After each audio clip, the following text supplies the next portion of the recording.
പ്രഭാതം 4 മണിയാണ് സമയം. ജബലുൻ നൂറിലേക്കുള്ള യാത്രയാണ്. ജബലു സൗർ കഴിഞ്ഞ 5 ദിവസം മുമ്പ് കയറി. അതിന്റെ ക്ഷീണമെല്ലാം മാറിയതിനു ശേഷം ഹബീബായ തങ്ങളുപ്പാപ്പ ജിബിരിൽ അലൈഹിസ്സലാത്തു വസ്സലാം, ഖദീജ ഉമ്മ ഇവരൊക്കെ കയറിയ, ജിബിരിൽ അലൈഹിസ്സലാത്തു വസ്സലാം ഇറങ്ങിയ ആ പരിശുദ്ധ ജബലുൻ നൂറിലേക്ക് അൽഹംദുലില്ലാ പ്രഭാതം തന്നെ വളരെ സന്തോഷകരമായ കാഴ്ചയാണ് ജബലുൻ നൂറിന്റെ ഫ്രണ്ടിലുള്ളത്. ജബലുൻ നൂറിലേക്ക് പോകുന്ന സമയത്ത് എങ്ങനെയൊക്കെയാണ് ജബലുൻ നൂർ കയറേണ്ടത്, ജബലുൻ നൂർ കയറുന്ന സമയത്ത് ക്ഷീണം സംഭവിച്ചാൽ എന്തു ചെയ്യണം, കയറി കഴിഞ്ഞവർ എങ്ങനെയാണ് ഓർ ഹിറയിലേക്ക് ഇറങ്ങേണ്ടത്, ഇതെല്ലാം നിർദ്ദേശങ്ങൾ നമ്മൾ ആദ്യമേ കൊടുക്കൽ പതിവുള്ളതാണ്. അങ്ങനെ കയറുമ്പോഴാണ് നമുക്ക് ജബലുൻ നൂർ കയറുമ്പോൾ ഉണ്ടാകുന്ന യഥാർത്ഥ ഒരു അനുഭവം കിട്ടുകയുള്ളൂ. പലപ്പോഴും കയറിയിട്ട് ഓർ ഹിറ എത്താതെ തിരിച്ചിറങ്ങുന്ന ഉപ്പമാരെ കണ്ട അനുഭവം ഉള്ളത് കൊണ്ടാണ്. അങ്ങനെ അൽഹംദുലില്ലാ അള്ളാഹുവിന്റെ മഹത്തായ തൗഫീഖ് കൊണ്ട് ജബലുൻ നൂറിന് മുകളിൽ ഓർ ഹിറയിലേക്ക് ഞങ്ങൾ എത്തിയിരിക്കുകയാണ്. നമ്മുടെ ഹസനയുടെ ഉമ്മമാര് മാഷാ അല്ലാഹ് ഹബീബായ തങ്ങളുപ്പാപ്പ നിസ്കരിച്ച ആ ഗോർ ഹിറ, പവിത്രമായ ഹിറയുടെ ആ ഗോർ ഹിറയിൽ ആണ് ഇപ്പോൾ എല്ലാവരും ഉള്ളത്. എല്ലാവരും ഒന്ന് ശുക്റിന്റെ സുജൂദ് ചെയ്ത് തിരിച്ചു വരിക. ഇതാണ് നമ്മൾ പൊതുവിൽ പറഞ്ഞു കൊടുക്കാറുള്ളത്. ഇനി അല്പം ഗോർ ഹിറയെ കുറിച്ചൊന്ന് കേട്ട് നമ്മൾ ജബലുൻ നൂർ കയറി എന്തുകൊണ്ട് നമ്മൾ കയറണം എന്നുള്ളത്, നമ്മളിപ്പോൾ നേരെ കയറി തിരിച്ചു പോയി കഴിഞ്ഞാല് ഞാനും ജബലുൻ നൂർ കയറി, എല്ലാവരും കയറി എന്നതിലുപരി എന്താണ് ജബലുൻ നൂർ മറ്റു ജബലുകളെക്കാളും വ്യത്യസ്തമാക്കുന്നതെന്നുള്ള കുറച്ച് കാര്യങ്ങൾ മനസ്സിലാക്കുമ്പോൾ നമ്മൾ കയറിയ ആ ഒരു അമൂല്യമായ സഅയ് അത് നിസ്സാരമല്ല എന്ന് നമുക്ക് മനസ്സിലാവും. അല്ലാഹു സുബ്ഹാനഹു വ തആല നമ്മൾ ചെയ്ത സഅയ് ഖബൂൽ ചെയ്യുമാറാവട്ടെ. ഹബീബ് മുഹമ്മദുർ റസൂലുള്ളാഹി സ്വല്ലല്ലാഹു അലൈഹി വസല്ലമ തങ്ങളുപ്പാപ്പ ജബലുൻ നൂർ ഒന്ന് ചിന്തിച്ചു. ഇവിടെ ഒരുപാട് ജബലുകളുണ്ട് അല്ലേ, ചുറ്റും ജബലുണ്ട്, അവിടെ ജബൽ, ഇവിടൊക്കെ ജബലുണ്ട്. എന്നിട്ട് ഇബാദത്ത് ചെയ്യാൻ വേണ്ടി വേറെ ഒരുപാട് ജബലുകൾ ഉണ്ടായിട്ടും ഈ ജബലുൻ നൂറിനെ മാത്രം തെരഞ്ഞെടുത്ത് നമ്മൾ ആദ്യമായി മനസ്സിലാക്കാം. ജബലുൻ നൂറിനെ കുറിച്ച് പറയുന്നത് കാണാം. ജബലുൻ നൂറിനെ ഹബീബായ തങ്ങളുപ്പാപ്പ ജബലുൻ നൂർ ഹബീബായ തങ്ങളുപ്പാപ്പാനെ ഇങ്ങോട്ട് ക്ഷണിച്ചാൽ വെറുതെ വന്നൊരു സുപ്രഭാതത്തിൽ കയറിയതല്ല ഇങ്ങോട്ട്. ജബലുൻ നൂർ എന്ന് പറയുന്ന ഈ മല ഹബീബായ തങ്ങളുപ്പാപ്പയെ ഇങ്ങോട്ട് ക്ഷണിച്ചതാണ് എന്ന് ചരിത്രങ്ങൾ രേഖപ്പെടുത്തിയത് കാണാം. അതുപോലെ തന്നെ മുത്തുനബി സ്വല്ലല്ലാഹു അലൈഹി വസല്ലമ തങ്ങളുപ്പാപ്പ ഈ ജബലിലേക്ക് വരുന്നതിന് മുൻകാലത്ത് അബ്ദുൽ മുത്തലിബ് തങ്ങളുപ്പാപ്പയെ പോലുള്ളവർ ഇവിടെ വന്ന് ഇവിടെ സമയം ചെലവഴിക്കാറുണ്ടായിരുന്നു. അതായത് അവരൊക്കെ കയറിയ മലയാണ് എന്നർത്ഥം. ഹബീബല്ല ആദ്യമായി കയറിയത്. മാത്രമല്ല ജബലുൻ നൂർ ഇപ്പം എല്ലാവരും ഗോർ ഹിറയിൽ കയറില്ലേ, ആ ഗോർ ഹിറയുടെ അകത്ത് നോക്കിക്കഴിഞ്ഞാൽ ഇപ്പോഴല്ല, ഇപ്പം കാണില്ല. പണ്ട് കാലം, അതായത് ഇപ്പോൾ ഡെവലപ്പ് ഒന്നുമില്ല നമ്മളെ കഅബനെ വാക്കാൻ. അപ്പോ ഹബീബായ മുത്തുനബി സ്വല്ലല്ലാഹു അലൈഹി വസല്ലമ തങ്ങളുപ്പാപ്പാക്ക് നുബൂവത്ത് കിട്ടുന്ന 40 വയസ്സല്ലേ. അതിനു മുമ്പേ തങ്ങൾ ഇവിടെ കയറിയിട്ടുണ്ട്, നുബൂവത്തിന് ശേഷമല്ല. അപ്പൊ തങ്ങളുപ്പാപ്പയുടെ നുബൂവത്തിന്റെ മുൻകാലങ്ങളിലെ മക്കക്കാരുടെ സ്വഭാവങ്ങൾ ആലോചിച്ച് വല്ലാത്ത വിഷമിക്കുമായിരുന്നു. എന്താണ് മക്കക്കാരിങ്ങനെ, അവരുടെ സ്വഭാവ ശൈലികൾ എന്താണ് ഇങ്ങനെ എന്ന്. അങ്ങനെ തങ്ങളുപ്പാപ്പ ആ മക്കയിൽ നിന്ന് വിട്ടുകൊണ്ട് ഒറ്റക്ക് വന്നിരിക്കാൻ വേണ്ടി തെരഞ്ഞെടുക്കും ഈ ജബലുൻ നൂറിനെ. എന്നിട്ട് ഇവിടെയുള്ള ഗോർ ഹിറയിൽ ചെന്നുകൊണ്ട് ഹബീബായ തങ്ങളുപ്പാപ്പ ആ ഗോർ ഹിറയുടെ അകത്ത് നോക്കിയ പരിശുദ്ധമായ കഅബാലയം കാണത്രേ. അങ്ങനെ നോക്കി കഅബയിലേക്ക് ഇങ്ങനെ നോക്കി ഇരിക്കുമായിരുന്നു എന്നൊക്കെ ചരിത്രങ്ങൾ രേഖപ്പെടുത്തിയതായി കാണാം. ആരംഭപ്പൂവായ മുത്തുനബി സ്വല്ലല്ലാഹു അലൈഹി വസല്ലമ തങ്ങളുപ്പാപ്പയുടെ എത്രാമത് വയസ്സിലാ വിവാഹം ഉണ്ടായത്? 30 25 ഓക്കെ. അതായത് നമുക്ക് എല്ലാവർക്കും അറിയാം, എങ്കിലും ഒന്നും കൂടി നമുക്ക് എന്തായാലും ഒരു ഓർമ്മ പുതുക്കാനായിട്ടാ. അപ്പൊ 25 വയസ്സിൽ ഹബീബായ തങ്ങളുപ്പാപ്പയുടെ വിവാഹം ഉണ്ടായില്ലേ. അതിനുശേഷം മുത്തുനബി സ്വല്ലല്ലാഹു അലൈഹി വസല്ലമ തങ്ങളുപ്പാപ്പ കുറച്ച് കാലം കഴിഞ്ഞത് മുതൽ തന്നെ മക്കയിൽ നിന്ന് ഇങ്ങനെ വിട്ട് താമസിക്കാൻ തുടങ്ങി, നുബൂവത്തിന് മുമ്പ് തന്നെ. അങ്ങനെ ആ കാലങ്ങളിൽ ഇങ്ങോട്ട് ജബലുൻ നൂറിലേക്ക് വരാറുണ്ടായിരുന്നു ഹബീബായ തങ്ങൾ. വരുന്ന സമയത്ത് ചിലപ്പോൾ വന്നു കഴിഞ്ഞാൽ ഇവിടെ 1 മാസം നിൽക്കാറുണ്ടായിരുന്നു, അല്ലെങ്കിൽ ഇവിടെ വന്നു കഴിഞ്ഞാൽ 2 ആഴ്ചകൾ നിൽക്കാറുണ്ടായിരുന്നു. ചിലപ്പോ 4 5 ദിവസം മാത്രമേ നിൽക്കാറുള്ളായിരുന്നു. അപ്പൊ എന്ത് ഹബീബായ തങ്ങൾ ചില സമയങ്ങളിൽ 1 മാസം നിൽക്കും, ഇതേ ഹബീബ് എന്നെ 2 ആഴ്ച നിൽക്കും, ഇതേ ഹബീബ് എന്നെ ചിലപ്പോ 4 5 ദിവസം നിൽക്കുന്നത് എന്നുള്ളതിനെ കുറിച്ച് പറയുന്നത് കാണാം. ആരംഭപ്പൂവായ മുത്തുനബി സ്വല്ലല്ലാഹു അലൈഹി വസല്ലമ തങ്ങളുപ്പാപ്പാന്റെ പേരേക്കുമ്പോൾ സ്വലാത്ത് ചൊല്ലാത്തവരെ കുറിച്ചുള്ള അഭിവരണേ. സ്വലാത്ത് ചൊല്ലാൻ മടി തോന്നുന്നവർ വരെ ഏറ്റവും വലിയ പിഷ്കന്മാരാണ്. മനസ്സിലായില്ലേ? അള്ളാഹു കാക്കുമാറാവട്ടെ. ഹബീബ് മുഹമ്മദ് റസൂലുള്ളാഹി സ്വല്ലല്ലാഹു അലൈഹി വസല്ലമ തങ്ങള് നമ്മൾ നാളെ മദീന പോകുമ്പോൾ ഹബീബിനെ ഇഷ്ടപ്പെടും. നമ്മൾ കുറച്ച് സമയം ചെലവഴിച്ചാൽ മതി, മനസ്സിലായില്ലേ ട്ടാ. ഹബീബായ തങ്ങൾ ഇങ്ങോട്ട് പോരുന്ന സമയത്ത് ഖദീജ ഉമ്മ ഹബീബായ തങ്ങൾക്ക് ഭക്ഷണം ഉണ്ടാക്കി കൊടുത്തയക്കാറുണ്ടായിരുന്നു. ഒരു മാസത്തിനൊക്കെ ഭക്ഷണം ഉണ്ടാക്കി കൊടുത്തേക്കും. അങ്ങനെ ഹബീബ് ഇങ്ങോട്ട് പോരും. ആ ഒരു മാസം ഞാൻ പറഞ്ഞ ചില സമയങ്ങൾ ഒരു മാസം നിൽക്കുന്നത്. എന്നാൽ ചില സമയങ്ങൾ എന്തുകൊണ്ടാണ് 5 ദിവസം 6 ദിവസം കഴിയുമ്പോൾ ഹബീബ് തിരിച്ചു പോകുന്നത്? തങ്ങൾ ഇങ്ങോട്ട് പോരുന്ന സമയത്ത് വഴിയിലൊക്കെ മിസ്കീന്മാർ പലരും ഉണ്ടാവത്രേ, പാവങ്ങളിൽ. അങ്ങനെ ആ പാവങ്ങളെ കാണുമ്പോൾ ഹബീബ് എന്നാണ് ആ സ്വതക്കന്റെ മെയിൻ ആളല്ലേ ഹബീബായ തങ്ങൾ. പാവങ്ങളെ വല്ലാതെ ഇഷ്ടപ്പെടുന്നവരായിരുന്നു. അതുകൊണ്ട് തന്നെ ഹബീബായ മുത്തനബി സ്വല്ലല്ലാഹു അലൈഹി വസല്ലമ തങ്ങൾ വരുന്ന വഴി ഇങ്ങനെ ഭക്ഷണങ്ങൾ വരുന്നവർക്കൊക്കെ കൈയുള്ളെല്ലാം കൊടുക്കും. അങ്ങനെ കൊടുത്തതിന് ശേഷം ജബല് കയറും. അങ്ങനെ ജബല് കയറി കഴിഞ്ഞാൽ ഹബീബി അങ്ങനെ ജബല് കയറി കഴിഞ്ഞാൽ ഇവിടെ എത്തിക്കഴിഞ്ഞാൽ അവർക്ക് അധികം സമയം മുത്തായ നബി സല്ലല്ലാഹു അലൈഹി വസല്ലമ തങ്ങൾക്ക് ഭക്ഷണം അധികം ഇവിടെ സൂക്ഷിച്ചു വെക്കാൻ ഉണ്ടാവാറില്ലായിരുന്നു. അങ്ങനെ തിരിച്ചു പോവും. അവ തിരിച്ചു പോകുമ്പോ ഖദീജ ഉമ്മ ചോദിക്കും, നബിയെ എന്തേപ്പോ ഇത് വേഗം വന്നന്? അപ്പൊ ഖദീജ ഉമ്മ ആയോട് മുത്തായ തങ്ങൾ പറയും, ഖദീജ നീ തന്ന ഭക്ഷണം കൊണ്ട് പോയിട്ടുണ്ട്, പക്ഷേ ഞാൻ പോകുന്ന വഴിയിൽ പാവങ്ങളെ കണ്ടപ്പോ അവർക്ക് കൊടുത്തു, അങ്ങനെ എന്റെ ഭക്ഷണം തീർന്നു എന്നൊക്കെ ചരിത്രങ്ങൾ രേഖപ്പെടുത്തിയത് കാണാം. ഹബീബായ മുത്തനബി സ്വല്ലല്ലാഹു അലൈഹി വസല്ലമ തങ്ങൾ പാപ്പാക്ക് 53 വയസ്സ് കഴിഞ്ഞിട്ട് 55 എന്നുണ്ട് 53 എന്നുണ്ട്.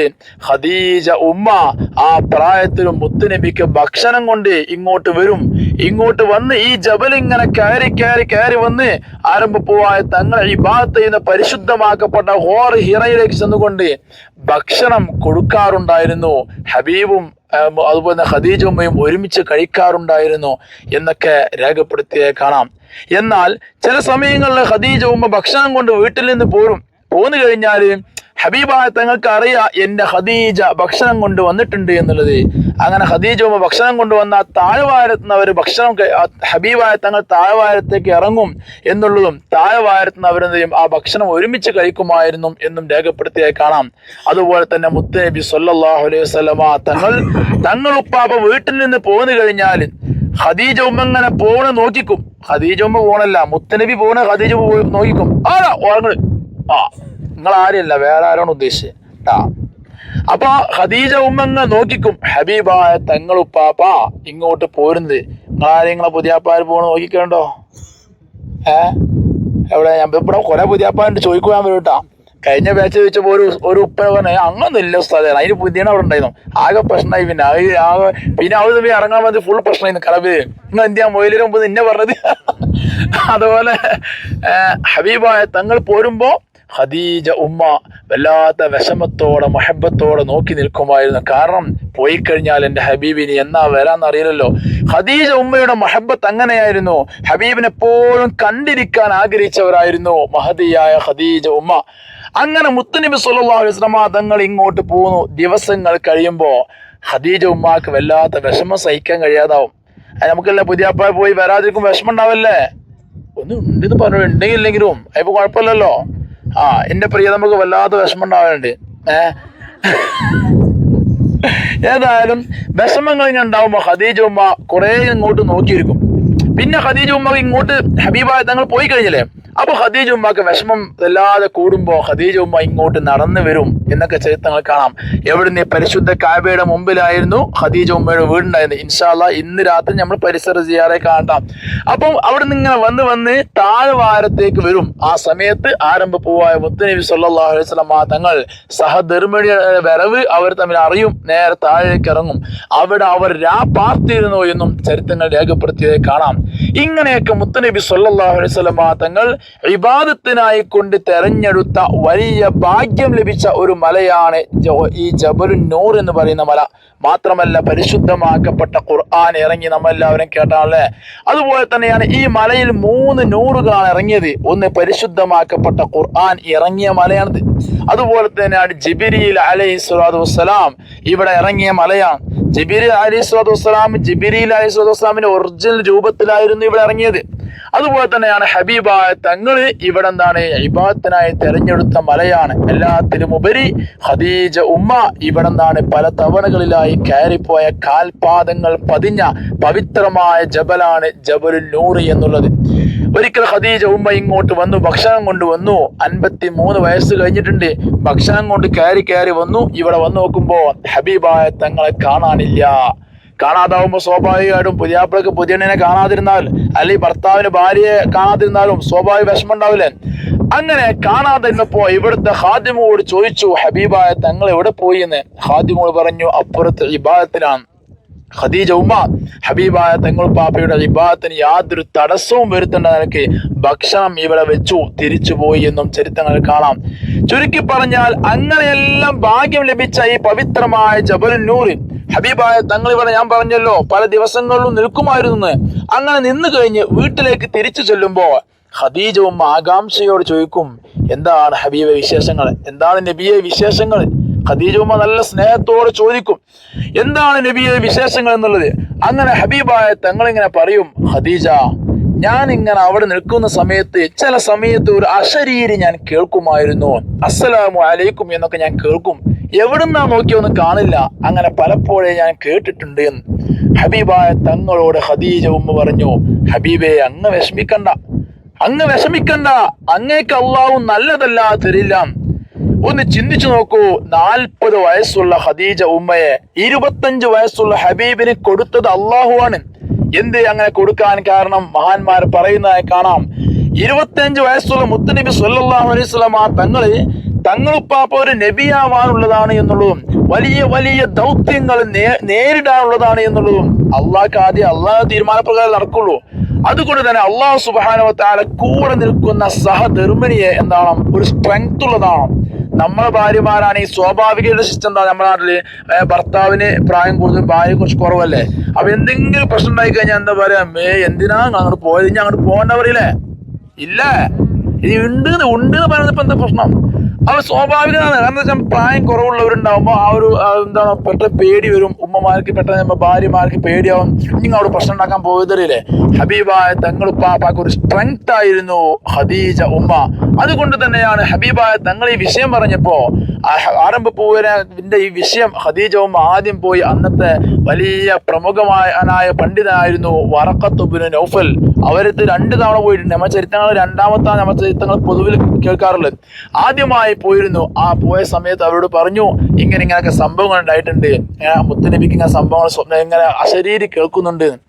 അപ്പൊ അന്ന് വറഖത്ത് ഇബ്നു നൗഫൽ എന്നുള്ളത് പറഞ്ഞു, കേട്ടതെല്ലാം ശരിയാണെങ്കിൽ അദ്ദേഹം ഒരു വലിയൊരു പ്രവാചകന്റെ ഒരു പദവി അദ്ദേഹത്തിലേക്ക് വരാനിരിക്കുന്നുണ്ട് എന്ന് ആദ്യം നമ്മൾ ചരിത്രങ്ങൾ പലപ്പോഴും രണ്ടാമത് എല്ലാവരും കേട്ടിട്ടുണ്ട്. ആദ്യം പറഞ്ഞിരുന്നത്രേ. അങ്ങനെ ഖദീജ ഉമ്മ ഹബീബായ തങ്ങൾ പറയും, നബിയെ നിങ്ങൾ വിഷമിക്കണ്ട, നിങ്ങൾ അല്ലാഹ് തളർത്തൂലാന്ന്. അങ്ങനെ മുത്തുനബി സ്വല്ലല്ലാഹു അലൈഹി വസല്ലം തങ്ങൾ വീണ്ടും ജബൽ നൂറിലേക്ക് വരും. ഇവിടെ ഇങ്ങനെ ഇബാദത്തിലായിക്കൊണ്ട് ധന്യമാവും. അങ്ങനെ ഇരിക്കുമ്പോഴായിരുന്നു ഒരു ദിവസം ജിബ്രീൽ അലൈഹിസ്സലാത്തു വസ്സലാം വരുന്നത്. വന്നുകൊണ്ട് ജിബ്രീൽ അലൈഹിസ്സലാത്തു വസ്സലാം ഹബീബായ തങ്ങളെ കൂട്ടിപ്പിടിച്ചു. ഇഖ്റ എന്ന് പറഞ്ഞ എല്ലാവരും കേട്ടല്ലേ മദ്രസ മുതലേ. ഹബീബായ തങ്ങൾ പേടിച്ചു, വിറച്ചു. മാ അന ബിഖാരി, ഞാനൊന്നും പഠിച്ചിട്ടില്ലല്ലോ എന്ന് പറഞ്ഞു. ഹബീബായ തങ്ങള് ജിബ്രീൽ അലൈഹിസ്സലാത്തു വസ്സലാം വീണ്ടും കൂട്ടിപ്പിടിച്ചു എന്നൊക്കെ നമ്മൾ കേട്ടല്ലേ. അതൊന്നും ഇപ്പൊ പറയേണ്ട ആവശ്യമില്ല, സമയം കഴിഞ്ഞു. ഏതായാലും അങ്ങനെ പേടിയോടെ തിരിച്ചു ഓടി.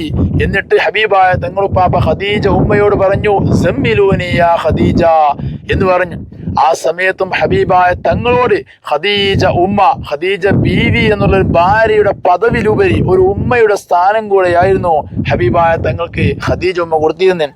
അതുകൊണ്ട് തന്നെ സമ്മിലൂനി യാ ഖദീജ എന്ന് പറയുമ്പോ ഹബീബായ തങ്ങളുപ്പാപ്പയെ അടുത്തിരുത്തിക്കൊണ്ട് തങ്ങളെ വിഷമിക്കണ്ട, തങ്ങൾക്ക് അള്ളാഹു ഖൈറല്ലാത്ത ഒന്നും തരില്ല എന്ന് പറഞ്ഞുകൊണ്ട് അള്ളാഹു സുബ്ഹാനഹു വ തആല ആ ഒരു പറഞ്ഞുകൊണ്ട് സമാധാനിപ്പിക്കുമായിരുന്നു ഖദീജ ഉമ്മ. അതുകൊണ്ടാണ് ഖദീജ ഉമ്മയെ 40 വയസ്സുള്ള ഖദീജ ഉമ്മാനെ 25 വയസ്സുള്ള ഹബീബിന് അള്ളാഹു സുബ്ഹാനഹു വ തആല റെഡിയായി കൊടുത്തതല്ല ചരിത്രങ്ങൾ രേഖപ്പെടുത്തിയായി കാണാം. ചുരുക്കി പറഞ്ഞാൽ അങ്ങനെയുള്ള പല സാഹചര്യങ്ങളിലും വളരെയധികം ആശ്വാസമായി കൊണ്ട് സമാധാനത്തിൽ കൂടെ നിന്ന വലിയ ഭാഗ്യവതിയായ ഒരാളായിരുന്നു ഖദീജ ഉമ്മ. ഇൻഷാ അല്ലാഹ് കൂടുതലായി പറയാൻ സമയമില്ല. അങ്ങനെയുള്ള പവിത്രമായ ജബലിന്റെ മുകളിലാണ് നമ്മളുള്ളത്. ഇൻഷാ അല്ലാഹ് ഇന്ന് പരിസര സിയാറയിൽ എന്തായിരുന്നു ഖദീജ ഉമ്മയുടെ വിടവാങ്ങൽ വേദന എത്രമാത്രമായിരുന്നു എന്നൊക്കെ ഹബീബിനുണ്ടായിരുന്നെല്ലാം പിന്നീട് പറയാം. അല്ലാഹു സുബ്ഹാനഹു വ തആല നമ്മൾ ചെയ്തതും കേട്ടതും കണ്ടതെല്ലാം കബൂൽ ചെയ്യുമാറാവട്ടെ. അപ്പൊ നമ്മൾ കയറിയ ഈ മല ഉണ്ടല്ലോ, ഹബീബായ തങ്ങളും ഖദീജ ഉമ്മയും തുടങ്ങി വലിയ പവിത്രമായ മലയാണ്. ഒറ്റ കാര്യം കൂടി പറഞ്ഞ് അവസാനിപ്പിക്കും. ഒന്ന് ചിന്തിക്കാം, ഇവിടെ അന്ന് ഹബീബ് വന്നിട്ടുണ്ട്, ഇവിടെ ഇബാദത്ത് ചെയ്തിട്ടുണ്ട്, നമുക്ക് എല്ലാവർക്കും അറിയാമല്ലേ. അപ്പോ ഈ കണ്ട സ്ഥലങ്ങളെല്ലാം ഹബീബിന്റെ കാൽപാദങ്ങൾ പതിഞ്ഞ പവിത്രമായ മണ്ണാണ്. പരിശുദ്ധമാക്കപ്പെട്ട മത്താഫിൽ നമ്മൾ എല്ലാവരും തവാഫ് ചെയ്യുന്നുണ്ടല്ലേ. ഞാൻ പറഞ്ഞു അവിടെ ഹബീബായ തങ്ങളും സ്വഹാബത്തും തവാഫ് ചെയ്തിരുന്നു. പക്ഷേ അത് മൈന്യൂട്ട് പോയിന്റ് അല്ല. കാരണം എന്താ, ഒന്ന് ഫ്ലോർ മാറി ടൈൽസ് വന്നു, എല്ലാം ഡെവലപ്പ് ഒന്നില്ലേ. എന്നാൽ ഇവിടെ അങ്ങനത്തെ ഒന്നും ഡെവലപ്പില്ല. പാറകൾ ഒറിജിനൽ പാറകളാണ്, ഒന്നും മാറ്റങ്ങളില്ല. ഈ പാറകൾ ഹബീബിന് ഖിദ്മ ചെയ്യാൻ, ഹബീബിന് ആശ്വാസം നൽകാൻ വലിയ ഭാഗ്യം ലഭിച്ച പാറകളാണ്. അല്ലാഹു സുബ്ഹാനഹു വ തആല നമ്മൾ ഈ ചെയ്ത സഅയെല്ലാം കബൂൽ ചെയ്യുമാറാവട്ടെ. ജബലുന്നൂറിലെ ചരിത്രങ്ങളെല്ലാം കേട്ടതിന് ശേഷം പ്രിയപ്പെട്ട ഉമ്മമാർ ഉപ്പമാരെല്ലാം തിരിച്ചിറങ്ങി. പ്രിയ സുഹൃത്തെ, നമ്മുടെ ഈ വീഡിയോ നിങ്ങളുടെ ഫാമിലി ഗ്രൂപ്പിലേക്ക് അയക്കാൻ സന്മനസ് കാണിക്കണേ. നമ്മുടെ വീഡിയോകൾ എല്ലാവരും കാണട്ടെ, നമ്മുടെ സ്ഥാപനം എല്ലാവരും അറിയട്ടെ. സപ്പോർട്ട് പ്രതീക്ഷിക്കുന്നു. അസ്സലാമു അലൈക്കും.